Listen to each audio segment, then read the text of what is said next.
just like making decision or choices. Because the same way, whatever decision or choice that you make, there's going to be either a good consequence or a bad consequence to it. It just depends. So when we're talking about sacrifice, right? We have people that want to sacrifice things like eating out to save up for money or to save cost on food. Some people sacrifice time, meaning if they want to say, for example, say they're going to school, right? And they could do anything else they want to do, go live their life, but they have to put time into their education. So they sacrifice hanging out with friends and doing all the fun things, right? But then you got parents or guardians or just somebody who decides they want to take care of something like an animal. So when that comes into play is like this. We have to give up ourselves when we're trying to do things like that. When you decide to become a couple, whether it's boyfriend, girlfriend, you decide to give up your regular time with your other people and other things in order to have time with your relationship to make your relationship grow and develop the way that you would like for it to develop. Same thing as when you're a husband and wife. Your time is basically shared together. Pretty much what it should be like is like what she do, you do. You do, she do. That's what they say. But it doesn't always happen that way. But you always make time for your spouse or your significant other. And you put aside whatever it is, whether you want to play video games, whether you want to scroll through social media or something. Even if it's like you want to go out to a game or you want to go out to the mall or something, but your husband and wife, spouse, they're like, I just want to stay in today. We can watch on television or we can just go another day. And when you're like, okay, fine, that's fine. We can just chill for today or go another day. That's still sacrificing the time to be with somebody's time, and it's gonna help improve your relationship. Now, when we come into a major sacrifice, the ultimate sacrifice that has ever been paid in humanity's history, in the world's history, is the sacrifice that Jesus Christ did. Because he came down from heaven to be with us, but his sole mission was to die for all of mankind's sins, so that there wouldn't have to be any more living sacrifices to be done. Because before he came, in order for sins to be forgiven, people would have to sacrifice doves, bullocks, sheep, cattle, whatever it was, and offer it up to God. So when Jesus came down here, his whole mission was to teach, preach, develop disciples, and to ultimately pay the final price for all of mankind. Once he passed away on that cross, that sacrifice that he did, the stuff that he endured before he was even put on the cross, being mocked, betrayed, beaten to almost unrecognizability,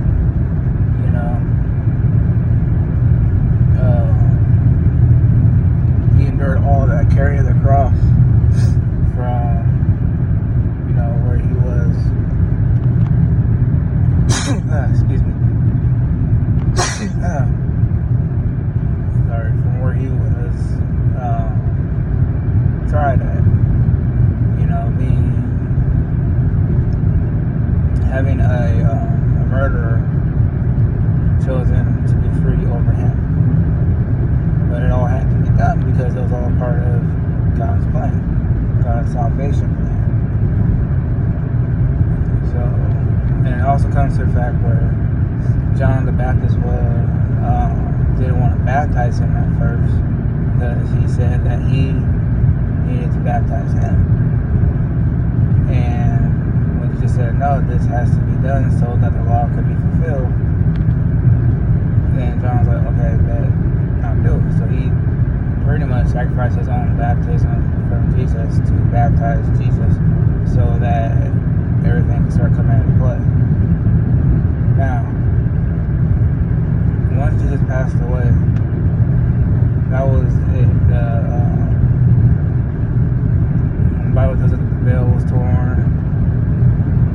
That means he divided, or he tore that which was the atonement for sins. And that's the moment that sacrificing of live animals was the end of it all. So what he did was he paid the ultimate price for all of us. And that's why the Bible tells us that if one gives their life for another, like basically giving a life to give their life to save another life, that they'll be rewarded. And that is probably one of the hardest things that a lot of people have to do, is to put their life in place of another, which is not so hard, but it is hard because you want to live too,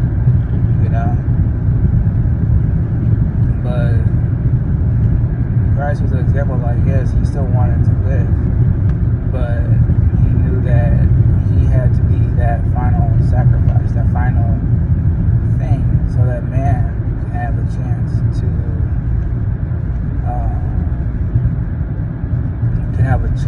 in life, a chance to make it to heaven, the way that Jesus Christ has planned for us today, his salvation plan. And that's why when John baptized him, it was so important, because Jesus' baptism is the one that saves, and that's the one that we all need, regardless. Now, to baptize me is another way of sacrificing for something, because you are now going to give up the old stuff that you used to do, or that you were doing, to follow into this new form of guidance, this new form of life, this new form of living, way of living. And it's not a bad thing, because you heighten your chances of being able to make it into heaven and to see him again. And that's the consequence for it. But it's not a bad consequence, it's a good consequence, because you still get rewarded, you still get blessed, you still get favored, you still get things that most other people won't get. It might take some time to get it. It may be a while. You might get a little frustrated or get a little impatient, but it's okay, because it's still going to come.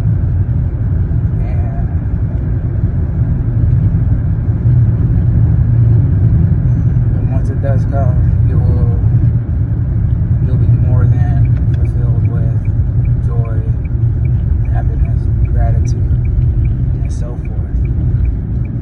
Now here's one sacrifice that people don't really talk about, and it's with Lucifer, Satan. So you gotta think, he wanted to be more powerful than God, right? And he decided that he wanted to go up against God, to overtake him and build a throne or kingdom above him, right? So because he decided to make this choice and decision, he was cast out. He was cast out from paradise. He was cast out from heaven, and landed here on earth. But he took a third of the angels with him. So all of them angels plus him decided that they would rather give up paradise to go to something that's unknown, which now we know is called hell.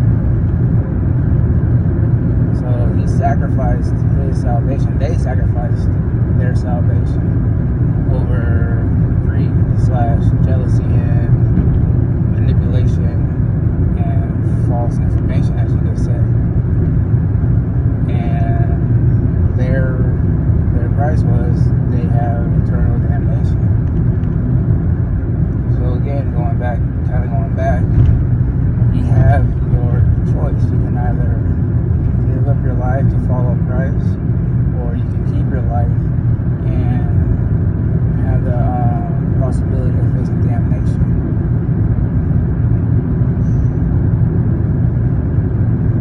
The choice is always going to be yours, and the decision is always going to be yours. And the sacrifice is always going to be there until, he comes back for his church, he comes back for his people. Once that happens, that choice, that option, that sacrifice isn't going to be there anymore. So make up your mind today on what you want to do. Even those that are still saved,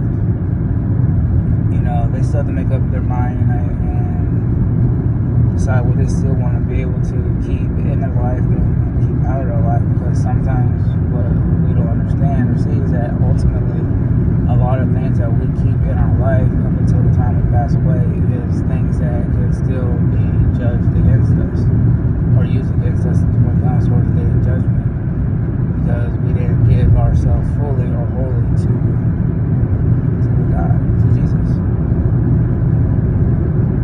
So think about what choices, decisions you have, what sacrifices that you still have to make, it, whether it's fasting, devoting more time, or just being that faithful member in a church, being faithful in your relationship with your family. Just think about it and let that be your deciding factor on what your next steps are going to be, because your steps are already ordered by the Lord, but let that be the next steps for you in your life, in your spiritual life, to decide where you're going to have your afterlife. I hope you guys like this. I know it's not something that's like happy-go-lucky, dancing for joy kind of message, but it's just to give you things. So if you like it, please subscribe, share, please.